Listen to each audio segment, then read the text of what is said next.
우리는 긴 여정 끝에 송전에 도착하였다. 송전태수는 우리를 위로하며 봉행들로 하여금 잔치를 열게 하였다.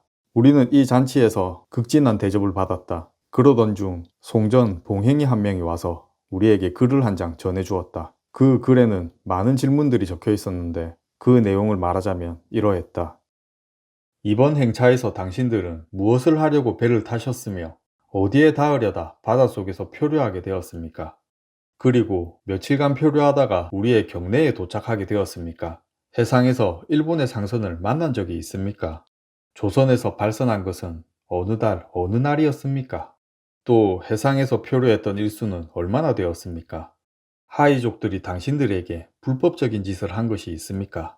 그들은 이와 같이 자세히 우리의 일을 물어보았다. 또 나에게 묻기를 김첨지는 어느 곳에 사는 분이며 성명과 관직 그리고 관품은 어떻게 되는지도 궁금해하였다. 그리고 우리나라에 대한 사정도 물어보았는데 조선국에서 불법을 믿는지, 신에게 제사를 지내는지, 유도를 존중하는지, 예수교 사람이 포교 활동은 하지는 않는지 같은 것들이었다.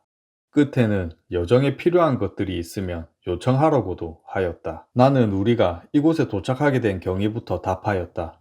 삼가 일본국 송전태수 하파에게 답합니다. 나는 조선국 경상도 동래부에 살고 일찍이 무과에 급제하였습니다. 마침 사무가 있어 강원도 원주의 포정사에 아문에 가려고 하였습니다. 지난 4월에 동래부에 사는 어상들이 우리가 타고 온 작은 배를 타고 강원도 연해에 고을로 간다고 하기에 함께 배를 빌려 탔습니다. 우리는 동래바다를 출발하였으나 강원도 경계에 닿지 못하고 4월 28일 미시쯤에 횡풍을 만나 떠내려갔습니다. 배에 미목이 부러져서 배를 제동할 수 없게 되었고 날이 저물어 앞을 분간하지 못한 채 계속 떠내려가기만 하였습니다. 여러 날이 지난 뒤 양식과 먹을 물이 떨어져 우리들은 기갈로 인해 거의 죽을 뻔하였으나 다행히 하늘의 도움을 받아 5월 12일에 비로소 북쪽 땅에 정박하여 바닷물 속에 빠져 죽는 것을 면했습니다. 하지만 배가 닿은 곳에 사는 사람들은 귀국인이 아니어서 말이 통하지 않았고 서로 아는 문자도 없었으며 또한 곡식도 먹고 사는 무리가 아니어서 다만 그들의 풍속대로 어탕을 먹으며 목숨을 부지했습니다. 물어보신 하이의 무리들은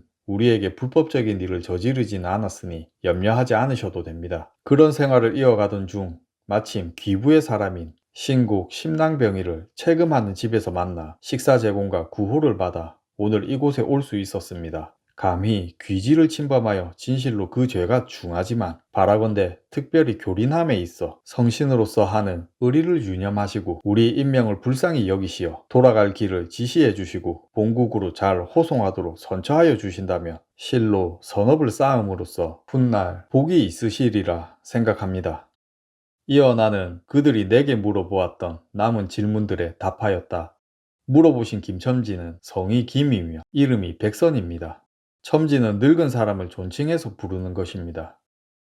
본래 첨지의 뜻은 중추부의 당상간인 정삼품의 무관, 벼슬 중 하나로 첨지 중추부사의 약어입니다. 그런데 이것이 나이 먹은 사람에 대한 호칭으로도 쓰였습니다. 공비장과 김비장은 모두 무사의 몸으로 장사를 업으로 하고 있습니다. 그리고 나머지는 다 해부와 선인입니다. 불법에 대하여 물어보셨으나 우리나라는 불법을 떠받드는 일은 없습니다. 다만 중으로서 수도하는 자는 있어 깊은 산 조용한 곳에 절이나 암자를 짓고 불경을 널리 읽고 있을 따름인데 간간히 성불한 중이 나오고 있습니다. 신을 섬기는 일에 대해서도 우리나라에서는 그런 일은 없습니다.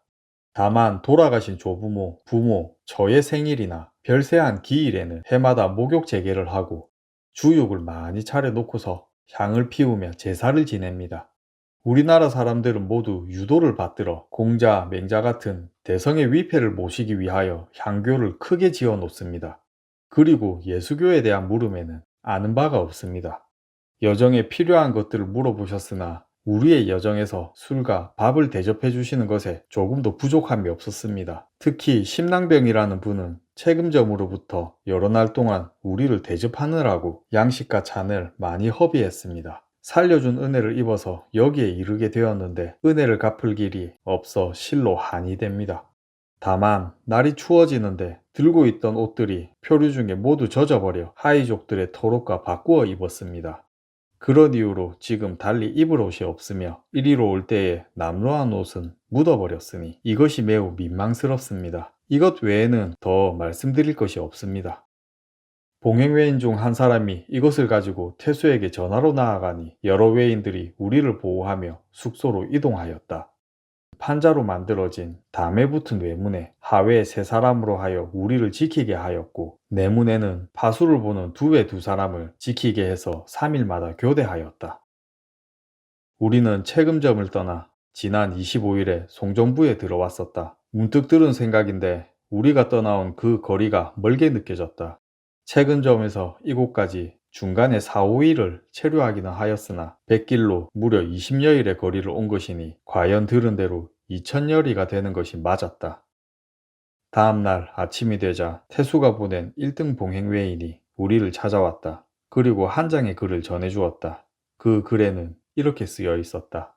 글로써 말한 사정을 펴보고 그 뜻을 잘 알았습니다. 내가 당신을 당신의 나라로 호송하지 못하더라도 추운 겨울이 되어 몸이 상하지 않게 할 것입니다. 그에 관한 일은 관원에게 명하여 일을 처리하도록 하겠습니다. 그리고 신랑병이가 금을 팔아 그대들에게 은혜를 베푼 일에 대해서는 크게 심려치 마십시오. 그 사람 역시 우리나라의 백성입니다. 이곳에서 체류하는 기간이 몇 달이 된다 하더라도 굶주릴 걱정은 없을 것이니 그대들은 다만 병이 나지 않도록 몸조심하는 것에 힘쓰십시오. 적당한 시기가 되면 돌아가는 일을 재촉하게 될 것이니 잘 견뎌내시기를 바랍니다. 글을 읽어보니 내가 보낸 글에 대한 답서임을 알 수 있었다. 이날 태수의 답서를 들고 온 봉행외인의 이름을 물어보았더니 고교 전우위문이라 하였다. 그는 문자를 조금 알기에 피차 글로 통했고 때때로 김백선에게 말하여 말을 전달하도록 시켰다. 그렇게 서로 얘기하는 동안 태수가 또 다른 외인을 보내어 나를 들어오라 청하니 나는 의관을 갖추고서 함께 태수 앞으로 나아갔다. 태수 앞으로 나아가 절을 하니 그가 손을 들고 답례하였다. 내가 자리에 앉으니 각종 과일을 한 그릇에 가득 담아 대접하였다. 우리는 차와 술 몇 잔을 마셨다. 태수는 한편의 글을 전해주었는데 처음 만나 뵙고 대단히 기뻤습니다. 피곤하실 테니 숙소로 돌아가서 편히 쉬십시오. 라고 적혀 있었다. 돌아가는 길에도 봉행외인이 우리를 인도했다. 길가에는 구경 나온 사람들이 많이 있었는데 그들은 조금도 떠들지 않았다. 송전태수 시위의 융성함과 고을 안의 인물과 시전물산의 풍성함은 우리나라 마을보다 100배나 더하였으니 그 직을 대대로 물려주기 때문에 그렇게 성한 것이 아닐까 생각하였다.